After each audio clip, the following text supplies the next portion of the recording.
দেখেন এই পলিথিনের ভিতরে কি আপনার ভাইয়া সন্ধ্যার সময় ইলিশ মাছ আর পোয়া মাছ এনেছে। তো পুরোপুরি ভিডিওটা দেখবেন।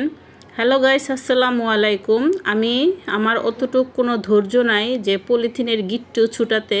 তো আমি যেই কিছু আনে না কেন আমি পলিথিনের গিট্টু না ছুটিয়ে ছিঁড়ে ফেলি। তো দেখেন আমি পলিথিনের গিট্টু ছুটাই না ছিঁড়ে এই মাছগুলা ঢাললাম। দেখেন কি ছোট ছোট ইলিশ মাছ আনছে। বলেন তো এই ইলিশ মাছগুলো মজা লাগে? কিন্তু ইলিশ মাছটি ছোট হলে কি হবে, ইলিশ মাছটি অনেক ভারী আছে, ইলিশ মাছটি অনেক টাটকা সুন্দর। তো এই যে দেখেন পোয়া মাছ আনছে, পোয়া মাছটিও ভালো কিন্তু গোসলের আগে মাছ কাটতে কি যে বিরক্ত লাগে। গোসলের আগে মাছ কাটতে ভালো লাগে, গোসলের পরে কি মাছ কাটতে ভালো লাগে? তাও সন্ধ্যার সময়। আমার তো একটুও ভালো লাগে না। তো এখন কি করব, জামাই তো আনছে, তো কি করব, এগুলো তো এভাবে ফ্রিজে রাখলে পরে নরম হয়ে যাবে। তো কি করার, দেখেন আমি মাছ নিয়ে কি দুষ্টুমি করতেছি। তো এই মাছগুলো এখন আবার কেটে ধুইলাম। দেখেন ধুইতেছি, মাছের ভিতরে যত ময়লা আছে সব ফালাইতেছি। আমি কিন্তু মাছ অনেক সুন্দর করে ধুই, মাছে কোনো ময়লা থাকতে পারে না। অনেকে বলবেন আপু আপনার মাছ ধোয়া পছন্দ না, লবণ দেন নেই কেন, ইত্যাদি ইত্যাদি। কিন্তু দেখেন আমি কিন্তু অনেক পরিষ্কার করে মাছ ধুই, লবণ দিয়ে এর আগে ধুয়েছি কিন্তু আপনাদের দেখাইনি, ভিডিও অন করতে ভুলে গেছিলাম।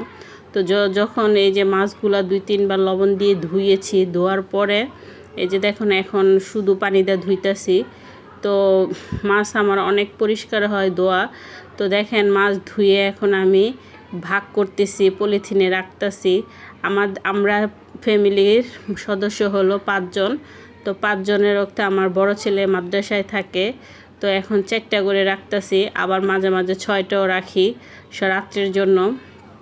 এই যে দেখেন আমি কিছু মাছ 6টা করে রাখছি, আবার কিছু মাছ 4টা করেও রাখছি। তো এভাবে আমি ভাগ করি। কে কীভাবে ভাগ করেন অবশ্যই জানাবেন। আমার এর আগের ভিডিওতে দেখেছেন এই বক্সের মধ্যে ইলিশ মাছ রাখছি, এখন পলিথিনে রাখতেছি, বক্স খালি নেই। তো এই যে দেখেন মাছ ভাজছি, ইলিশ মাছ আনছিল দেখাইছি, ওন থেকে একটা ইলিশ মাছ ভাজছি। তো দেখেন মোটা মোটা করে কাটছি, এখন ভাজনে কত চিকন হয়ে গেছে। দেখেন কত ছোট ইলিশ মাছ আনছে, তাও ডিম আছে। তো এইভাবে ইলিশ মাছটা ভাজলাম, ভেজে আপনাদের কাছে শেয়ার করলাম। এই যে আমার বড় ছেলে, নাম ওয়াজিদ। এই ছেলে আজকে মাদ্রাসা থেকে আসছে, তো বলে মা আম্মু তুমি খাওয়াই দাও। তো ভিডিওটা কেমন হয়েছে সম্পূর্ণ ভিডিওটা দেখে সুন্দর একটা লাইক কমেন্ট করবেন, আর যদি ভালো লাগে অবশ্যই শেয়ার করে দিবেন। আজকের মতো এ পর্যন্ত, আল্লাহ হাফেজ।